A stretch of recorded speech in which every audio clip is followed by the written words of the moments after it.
Hello बच्चों, हमारे channel में आपका स्वागत है। और हम लोग आज पढ़ने जा रहे हैं कक्षा 10वीं एनसीईआरटी की प्रश्नावली 5.3 समांतर श्रेणी। बेटा पिछले वीडियो में हमने जो है क्वेश्चन नंबर 9 तक हमने इसको कंप्लीट किया था। अब हम क्वेश्चन नंबर 10 से इसको पढ़ेंगे आगे, ठीक है। तो बेटा क्वेश्चन नंबर 10 जो है दर्शाइए कि A1 A2 dash dash n तक AN से एक AP बनती है, ठीक है। इसको कैलकुलेट करने पर एक AP बनती है यदि AN नीचे दिए गए अनुसार परिभाषित है, यानी इससे हमको nवां पद प्राप्त होगा। और साथ ही प्रत्येक स्थिति में प्रथम 15 पदों का योग भी हमको ज्ञात करना है, ठीक है बेटा। तो देखो हम इसको करते हैं। तो बेटा ये nवां पद हमको दिया है, देखो कैसे करेंगे हम। क्या करते हैं इसमें, सबसे पहले n इज इक्वल टू जो है हम रख सकते हैं 1 2 3 4, ठीक है। पूर्णांक हमको धनात्मक पूर्णांक n की जगह रखना है। तो n इज इक्वल टू 1 लेने पर सबसे पहले हम लेंगे n इज इक्वल टू 1। तो यहाँ आ जाएगा पहला पद, ठीक है। 3 प्लस 4 इंटू 1, तो ये हो जाएगा कितना, 3 प्लस 4 इंटू 4, 4 1 जा 4 और 4 और 3 7, पहला पद। इसी प्रकार से a इज इक्वल टू 2 रखने पर अब 2 रख देते, 3 प्लस 4 इंटू 2, यहाँ 2 रख देंगे, ठीक है। कैलकुलेट करते हैं, देखो 4 दूना 8, 8 और 3 यहाँ मिल जाएगा बेटा 11, इस तरीके से, ठीक है। A3 लेते हैं, 3 प्लस 4 और यहाँ लग देंगे 3, इस तरीके से, ठीक है। तो यहाँ हो जाएगा बेटा 4 3 12, 12 और 3 आ जाएगा 15, इस तरीके से, ठीक है। एक और पद निकाल लेते, A4, 3 प्लस 4 यहाँ आ जाएगा 4 इज इक्वल टू 4 चौक 16, 16 और 3 कितना आ जाएगा 19, ठीक है। अब यहाँ देखते हैं क्या ये AP है या नहीं, ठीक है। तो पहला पद हमारे पास बन रहा है कितना, 7, दूसरा बन रहा है बेटा 11, तीसरा बन रहा है 15, चौथा बन रहा है 19, इस तरीके से ये चलते रहेगा, ठीक है। अब देखो यहाँ पर दूसरे में से पहला पद घटाकर हम सार्वंतर चेक कर लेते हैं, ठीक है। 11 में से 7 गया, इस तरीके से बराबर से, फिर 15 में से 11 गया, तो 11 में से 7 गए, कितने बचेंगे बेटा 4, और 15 में से 11 गया तो 4। तो ये AP में है, हमको एक AP मिल रही है यहाँ पर, ठीक है। तो यहाँ पर जो है हम प्रथम पद लेंगे, इस श्रेणी का प्रथम पद जो है वो आ जाएगा A बराबर से 7, और सार्वंतर हो जाएगा बेटा कितना, सार्वंतर हो जाएगा D। तो D की वैल्यू जो है वो कितनी मिल रही है हमको, 11 माइनस 7, यानी कि कितना मिल रहा है 4। अब ऐसी कंडीशन में हमको कौन सा पद पूछ रहा है, ये पूछ रहा है हमसे 15 पदों का योगफल, ठीक है। तो n बराबर से हम रख लेंगे 15 और यहाँ निकालेंगे 15 पदों का योगफल। तो ये हो जाएगा बेटा n/2 twice a plus n minus 1 into D, ठीक है। वैल्यू रख लेते हैं, S15 is equal to n की वैल्यू यहाँ है 15/2 ट्वाइस a की वैल्यू जो है वो हमने कितनी निकाली है 7, यहाँ रख देंगे बेटा 7, ठीक है। यहाँ आ जाएगा 15 माइनस 1, ठीक है, 15 माइनस 1 और इंटू D है 4, यहाँ 4 रख देंगे। तो S15 इज इक्वल टू 15/2, तो ये हो जाएगा 7 दूना 14 प्लस 15 में से 1 गया 14 गुणा 4, इस तरीके से, ठीक है बेटा। बहुत सरल है, 15/2 यहाँ आ जाएगा। देखो अब 2 भी कैंसिल कर सकते हैं, चाहो तो 2 कॉमन निकाल लो यहाँ से, इस तरीके से ज़्यादा सरल हो जाएगा। यहाँ 7 बचेगा, यहाँ पे भी निकाला जा सकता था बेटा, ठीक है। 2 हमने 2 यहाँ से निकाल लेंगे तो 14 गुणा 2 हो जाएगा, ठीक है। 2 से 2 कैंसिल, ये 15 हो गया, 7 प्लस 14 दूनी 28 आ जाएगा, ठीक है। 15 गुणा 28 और 7 कितना हो जाएगा 35, और गुणा कर लेते, 15 5 75, 5 7 15 3 45 और 7 52, 525 जो है 15 पदों का योगफल आ जाएगा। देखो बेटा दूसरा क्वेश्चन, ठीक है। तो यहाँ पर भी हम क्या करेंगे, n इज इक्वल टू 1 2 3 4 रखने पर, ठीक है। तो पहले n इज इक्वल टू 1 रख लेते हैं, यहाँ n इज इक्वल टू 1 पर, तो यहाँ आ जाएगा A1 बराबर से, ठीक है। तो यहाँ आ जाएगा 9 माइनस 5 इंटू 1 बराबर से 9 माइनस 5 बराबर से 9 में से 5 गए तो 4, पहला पद। इसी तरीके से दूसरा पद है ना, दूसरा पद रखेंगे बेटा तो ये हो जाएगा 9 माइनस 5 इंटू 2 बराबर से 9, 5 दूना 10, ठीक है। तो यहाँ आ जाएगा -1। A3 9 माइनस, ठीक है, n इज इक्वल टू 3 रखने पर तो यहाँ आ जाएगा 5 into 3 is equal to 9 minus 15, ठीक है। तो यहाँ आ जाएगा बेटा -6। तो इतने पद काफ़ी है हमारे पास। देखो AP में तो क्या क्या बन रहा है हमारे पास, 4 -1 -6 इस तरीके से। A का मान आ जाएगा बेटा 4 आ जाएगा, ठीक है। और n का मान आ जाएगा 15 पदों तक योगफल चाहिए हमको। और D हो जाएगी बेटा दूसरे में से पहला पद हम घटा देते हैं, ठीक है। तो -1 में से 4 घटेगा, कितना बचेगा, -5 इस तरीके से। अब फार्मूला 15 पदों तक के लिए तो ये हो जाएगा n/2 ट्वाइस से प्लस n-1 इंटू D इस तरीके से, ठीक है। वैल्यू रख लेते हैं इसके अंदर। तो S15 is equal to 15/2 twice A तो यहाँ हो जाएगा बेटा 2 इंटू A का मान आ जाएगा 4 प्लस 15 माइनस 1 और D का मान आ जाएगा -5 इस तरीके से, ठीक है। कैलकुलेट करते हैं। S15 इज इक्वल टू 15/2, ठीक है। तो यहाँ हो जाएगा 4 दूना 8 इस तरीके से, प्लस 15 में से 1 गया 14 गुणा -5, ठीक है।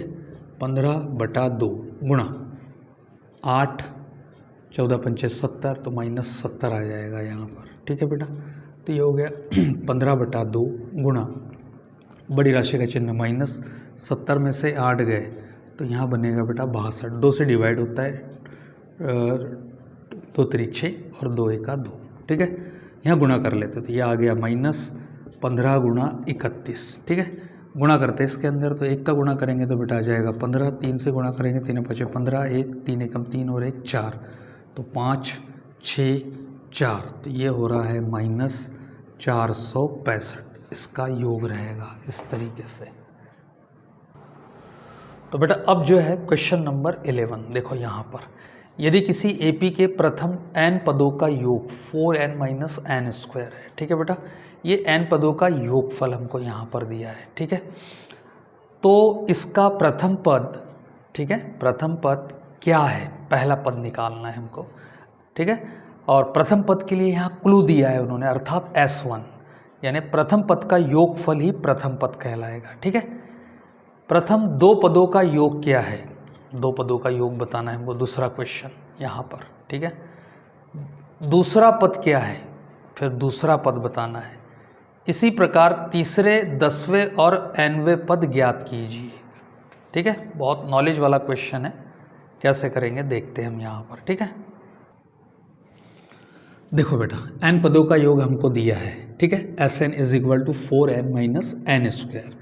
तो हम सबसे पहले यहाँ यूज़ करेंगे n इज इक्वल टू 1, ठीक है।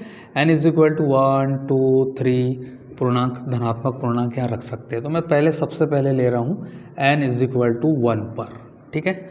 n की जगह 1 रखूँगा तो ये हो जाएगा S1 is equal to 4 into 1 minus 1 का स्क्वायर।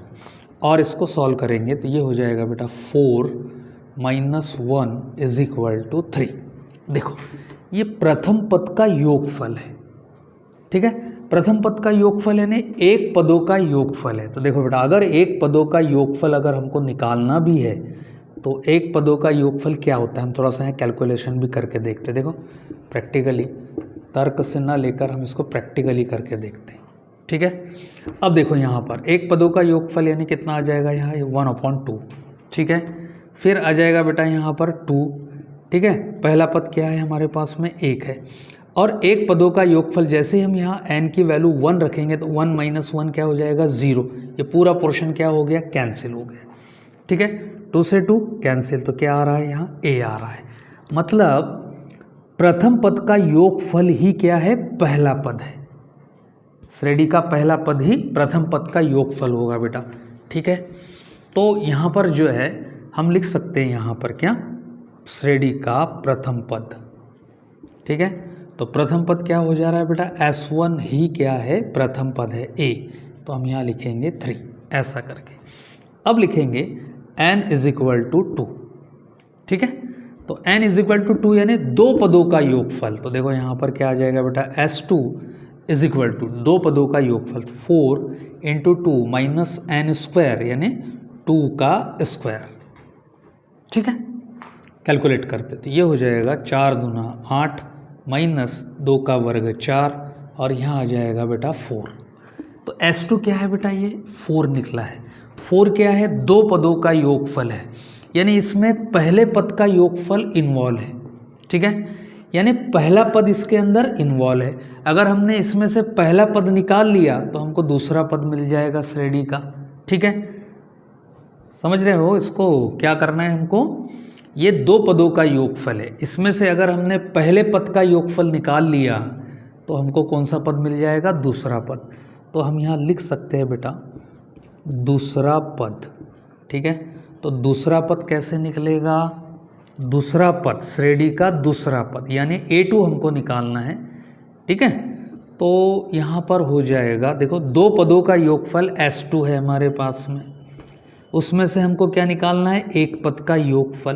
तो S2 कितना है बच्चों, S2 है 4 और S1 कितना है 3, तो यहाँ आ जाएगा बेटा दूसरा पद 1 इस तरीके से। ठीक है, अब निकालेंगे हम n इज इक्वल टू 3 यानी 3 पदों का योगफल निकलने जा रहा है। S3 इज इक्वल टू, देखो 3 रख देते हैं यहाँ पर, तो ये हो जाएगा 4 इंटू 3 माइनस 3 का स्क्वायर और सॉल्व कर लेते हैं। तो ये हो रहा है बच्चों 12, 4 3 12, 3 का वर्ग हो जाएगा 9 और 12 में से 9 गए तो बचेगा बेटा यहाँ 3 ऐसा करके। ये 3 पदों का योगफल है, तो इसमें शुरू के 2 पद मिले हुए हैं, तो 2 पदों का योगफल क्या था बेटा हमारे पास 4 है ना। तो हम क्या करेंगे यहाँ पर, श्रेणी का तीसरा पद अगर हमको निकालना है, देखो तीसरा पद।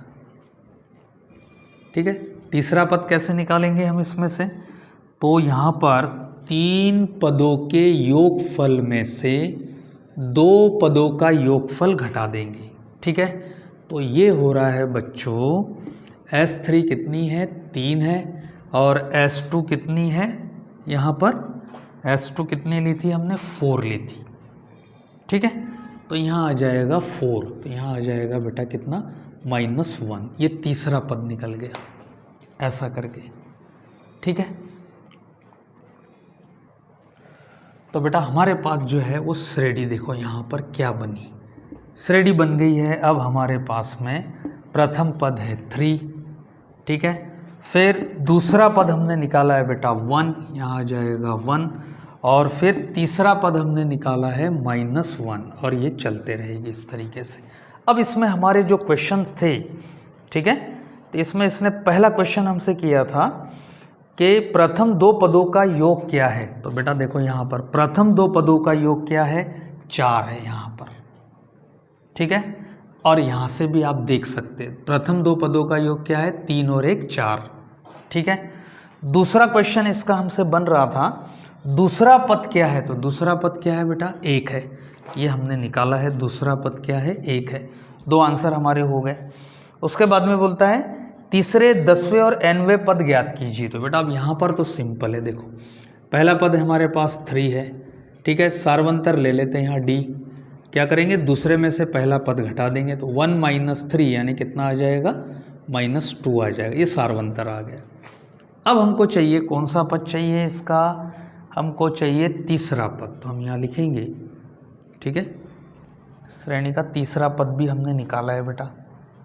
ठीक है, तीसरा पद निकाल, 10वां पद चाहिए हमको, ये तीसरा पद है, तीसरा पद भी निकाल लिया। अब चाहिए इसको 10वां पद।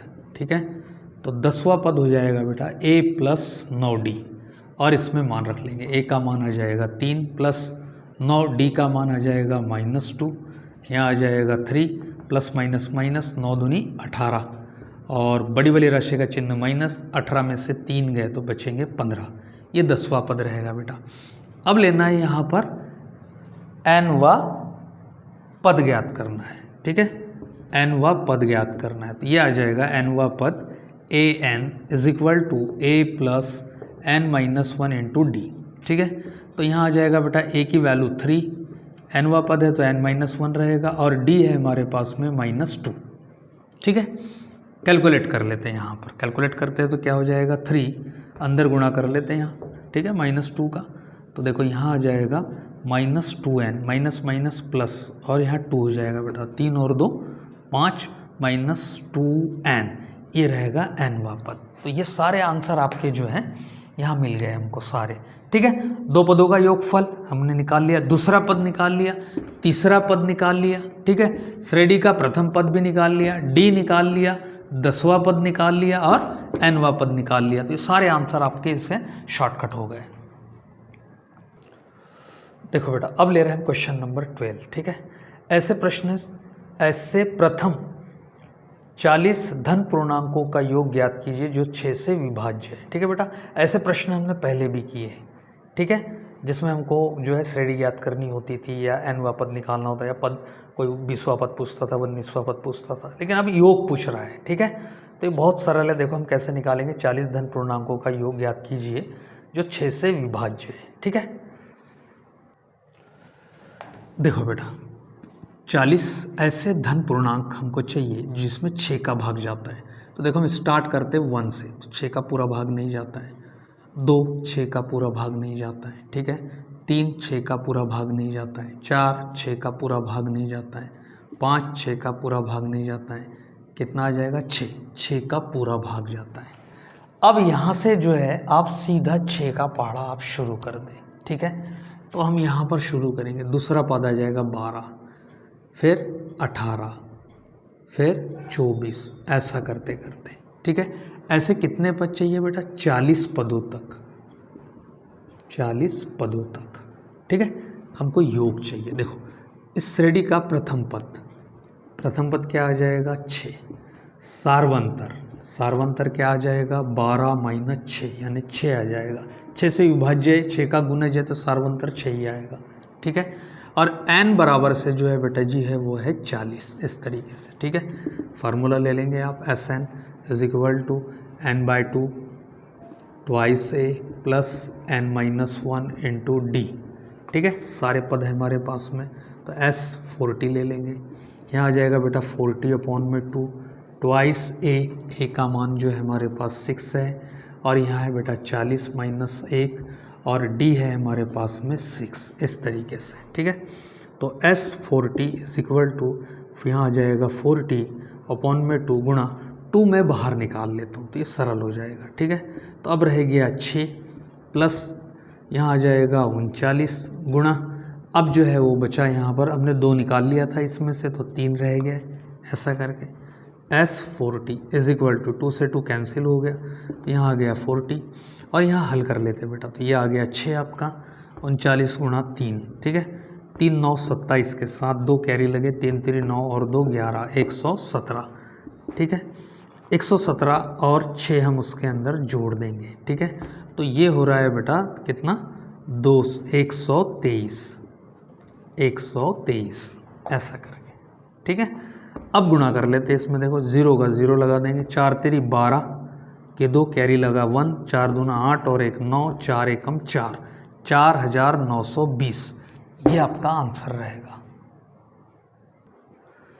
अब देखो बेटा 8 के प्रथम 15 गुणजों का योग ज्ञात करना है। ठीक है, तो 8 के 15 गुणजों का योग ज्ञात करना है, यानी 8 का पहाड़ा ले लेना है आपको सीधा। 8 1 8, 8 दूनी 16, 8 3 24, 8 चौक 32। ठीक है, ऐसा करते करते 15 गुणजों का योग ज्ञात करना है। पदों की संख्या कितनी हो जाएगी बेटा 15, n का मान 15 हो जाएगा, सार्वंतर 8 हो जाएगा और प्रथम पद 8 हो जाएगा। ठीक है, इस तरीके से। तो देखो कैसे बनाएंगे गुणज, 15 गुणज, तो ले रहे हम 8 एकम 8, 8 दूनी 16, 8 3 24। ठीक है, ऐसा करके तो कितने पद लेने हैं हमको 15 पदों तक योग ज्ञात करना है। ठीक है, तो a का मान कितना आ जाएगा 8 आ जाएगा, d जो है वो 8 आ जाएगा बेटा, बताने की आवश्यकता नहीं है। ठीक है, और n का मान आ जाएगा कितना 15। और यहाँ सॉल्व करते हैं तो S N is equal to formula ले लेते हैं n/2, यहाँ आ जाएगा ट्वाइस ए n-1 इंटू डी। ठीक है, एस एन वैल्यू रखते हैं यहाँ 15 इज इक्वल टू n की वैल्यू रख लेते हैं बेटा, तो ये आ जाएगा 15/2 ट्वाइस ए का मान आ जाएगा 8 प्लस n का मान आ जाएगा 15 - 1। ठीक है, या 15 - 1 आ जाएगा और इंटू डी की वैल्यू 8 आ जाएगी बेटा, ऐसा करके। ठीक है, अब जो है यहाँ कैलकुलेट कर ले। देखो 15/2 गुणा, मैं 8 कॉमन निकाल लेता हूँ, तो 8 कॉमन निकल जाएगा तो बचेगा बेटा 2 प्लस 15 में से 1 गया तो यहाँ रह गया 14। ठीक है, 2 × 2, 2 × 8। ठीक है, 15 × 4 = 60, यहाँ 60 आ गया, गुणा 14 और 2 कितना आ गया 16। ठीक है, और 16 × 6 = 96, तो ये आ जाएगा 960। ये आपका आंसर रहेगा इस तरीके से। देखो बेटा अगला जो क्वेश्चन है वो ले रहे हैं हम कौन सा 14वां। देखो 0 और 50 के बीच की विषम संख्याओं का योग ज्ञात कीजिए। ठीक है, तो हम यहाँ से विषम संख्याएं लेंगे। विषम संख्याएं कौन सी होती है बेटा, 1, 3, 5, 7, 9। ठीक है, तो ऐसी कहाँ तक आएगी, 49 तक आएगी। तो इन विषम संख्याओं का योग हमको ज्ञात करना है, तो हमको पता करना पड़ेगा कि 50 तक, ठीक है, संख्याएं 2 भागों में विभाजित होगी। ठीक है, सम और विषम। तो इससे हमको पदों की संख्या निकालनी पड़ेगी और फिर हम इसको कैलकुलेट करेंगे। देखो कैसे करेंगे। देखो बेटा 0 से 50 तक की, ठीक है, बीच की विषम संख्याएं तो कौन कौन सी होगी बेटा विषम संख्याएं, तो हम यहाँ लिखेंगे विषम संख्याएं क्या क्या होगी, 1, 3, 5, 7। ठीक है, और ठीक 50 से पहले क्या आएगा 49। ये आपका अंतिम पद भी हुआ। ठीक है, इसकी सहायता से जो है हम टोटल पदों की संख्या निकाल लेंगे। ठीक है, तो यहाँ हो जाएगा बेटा अंतिम पद के हिसाब से मैं इसको कैलकुलेट करता हूँ। तो अंतिम पद जो है वो L = कितना है 49, और पहला पद जो है वो हम ले लेंगे यहाँ से 1। D जो है वो कितना हो जाएगा 3 - 1 2 होता है। सम और विषम संख्या में जो है वो सार्वंतर हमेशा 2 रहेगा। ठीक है, तो D की वैल्यू 1 हो गई। अब जो है L = A + n-1 into D की सहायता से पदों की संख्या निकाल लेंगे। ठीक है, तो L का मान है बेटा 49, A का मान आ जाएगा 1, n-1 D का मान आ जाएगा 2। 1 को इधर ले आते हैं तो -1 आ जाएगा बराबर से n-1 इंटू 2। ठीक है, 49 में से 1 गया तो 48 और बटे में आ जाएगा 2 बराबर से n-1, 2 से डिवाइड किया इसको तो 48 का आधा कितना आ जाएगा 24 बराबर से n-1, -1 इधर आया तो ये हो जाएगा 24 + 1 = n, और n का मान आ जाएगा 25।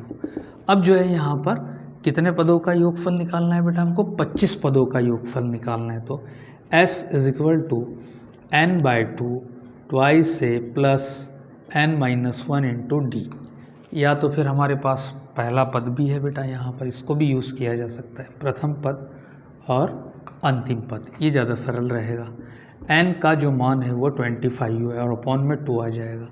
a का मान 1 है, यहाँ 1 रख देंगे, और अंतिम पद जो है वो 49 है। ठीक है, s = तो ये हो जाएगा 25 और अपॉन में 2, 49 और 1 50 हो जाएगा, 2 से डिवाइड किया तो 25 आ जाएगा, और 25 × 25 तो ये हो जाएगा बेटा कितना s25 कितना हो जाएगा 625।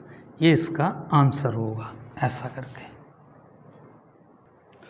देखो बेटा अगला 15वां क्वेश्चन, निर्माण कार्य से संबंधित किसी ठेके में एक निश्चित तिथि के बाद कार्य को विलंब से पूरा करने के लिए जुर्माना लगाने का प्रावधान इस प्रकार है। ठीक है, जनरली क्या होता है कि सरकारी ठेकों में अगर काम में विलंब हो गया, लेट हो गया, तो फिर गवर्नमेंट उस पर जो है वो चार्ज करती है। ठीक है, उससे संबंधित ये क्वेश्चन है यहाँ पर। अब जो है पहले दिन के लिए ₹200, दूसरे दिन के लिए 250, तीसरे दिन के लिए 300, ठीक है, इत्यादि। अर्थात प्रत्येक उत्तरोत्तर दिन का जुर्माना अपने से ठीक पहले दिन के जुर्माने से ₹50 अधिक होगा। देखो बेटा, अगर 200, 250, ठीक है, 300, देख रहे हैं आप यहाँ एक श्रेणी चल रही है और 50 का डिफरेंट चल रहा है, ठीक है, तो ये सार्वंतर ₹50 अधिक है, यानी ये क्या है, सार्वंतर है। यहाँ पर एक ठेकेदार को जुर्माने के रूप में कितनी राशि अदा करनी पड़ेगी यदि वह इस कार्य में 30 दिन का विलंब कर देता है? तो बेटा टोटल पदों की संख्या कितनी निकलेगी, 30, ठीक है, और 30 दिन के बाद में हमको इस उत्तरोत्तर क्रम से चलने वाली राशि, दंड राशि का 30 दिन के बाद में भुगतान कितना करना पड़ेगा, ये हमको बताना है। देखो बहुत सरल है, बिल्कुल एपी बनी हुई दिख रही है, ठीक है। देखो बेटा, पहले दिन का जुर्माना, ठीक है, पहले दिन का जुर्माना, ठीक है, कितना है, ₹200, यहाँ 200 हो जाएगा, ठीक है। फिर दूसरे दिन का जुर्माना, तो दूसरे दिन का हो जाएगा बेटा ₹250 दिया है। तीसरे दिन का जुर्माना, तीसरे दिन का जुर्माना ₹300, ठीक है। देख रहे हैं आपके ₹50 से ये चीज़ बढ़ते जा रही है। तो देखो यहाँ पर एपी बनेगी, क्या बनेगा, 200, दूसरा पद 250, तीसरा पद 300, ठीक है। ऐसा करते करते कितने दिनों तक, 30 दिनों तक। तो 30वें दिन, ठीक है, 30 दिन तक जुर्माना कितना लगेगा ये हमको बताना है। तो देखो ₹50 से ये बढ़ रहा है, ये लिखा हुआ भी है कि ₹50 से बढ़ रहा है, तो सार्वंतर भी कितना होगा, 50। देखो हम यहाँ से यूज़ करते, तो पहला पद जो है वो आ जाएगा 200, ठीक है, सार्वंतर ₹50 चल रहा है, ठीक है। n बराबर से कितना आ जाएगा, 30 आ जाएगा। तो 30 दिनों का योगफल कितना होगा इस क्रम से अगर हम चल रहे हैं तो यहाँ आ जाएगा फार्मूला Sn = n/2, ठीक है, ट्वाइस से प्लस n-1 इंटू डी, और मान रख लेते बच्चे, तो Sn 30 लगा देते हैं, तो यहाँ आ जाएगा 30/2, 2 इंटू ए यानी आ जाएगा 200 प्लस n की वैल्यू आ जाएगी 30 - 1, डी का मान आ जाएगा 50, ऐसा करके, ठीक है। आगे चलते, 2 से डिवाइड हो रहा है तो 15 लिख देंगे यहाँ पर, ठीक है, और अंदर हो जाएगा बेटा 2 दूना 400, ठीक है, प्लस 30 में से 1 गया 29 और गुणा हो जाएगा 50, इस तरीके से, ठीक है। अब यहाँ पर जो है गुणा कर लेते 15 और अंदर टोटल योग वगैरह कर लेंगे कंप्लीट, ठीक है। तो यहाँ लिख रहा हूँ मैं 400 प्लस इसमें गुणा कर दे, देखो 0 का 0 लग गया, 9 5 5 9 45 का 5 कैरी लगा 4, 5 दूनी 10 और 4 14, 1450 हो जाएगा, ठीक है। 1450 में 4 जोड़ देंगे, 400 जोड़ देंगे बेटा, तो यहाँ आ जाएगा 30 दिन का योगफल बराबर से, ठीक है। तो ये हो जाएगा 1850, तो यहाँ लगा रहा हूँ मैं 15 गुणा 1850, ऐसा करके गुणा कर लेंगे। यहाँ देखो 1850 में गुणा कर देंगे 15 का, ठीक है, तो 5 0 0, ठीक है, 5 25 5, 2 5 8 40 और 2 42, 4 5 1 5 4 और 9, ठीक है, 1 से गुणा करेंगे तो 0 5 8 1, 0 5 5 और 2 7, 9 और 8 17 के 7 और 1 और 1 2, तो ये हो रहा है बेटा 27,750 रुपया, ठीक है, 27,750 रुपया लगेगा 30 दिन तक, ये आपका आंसर है।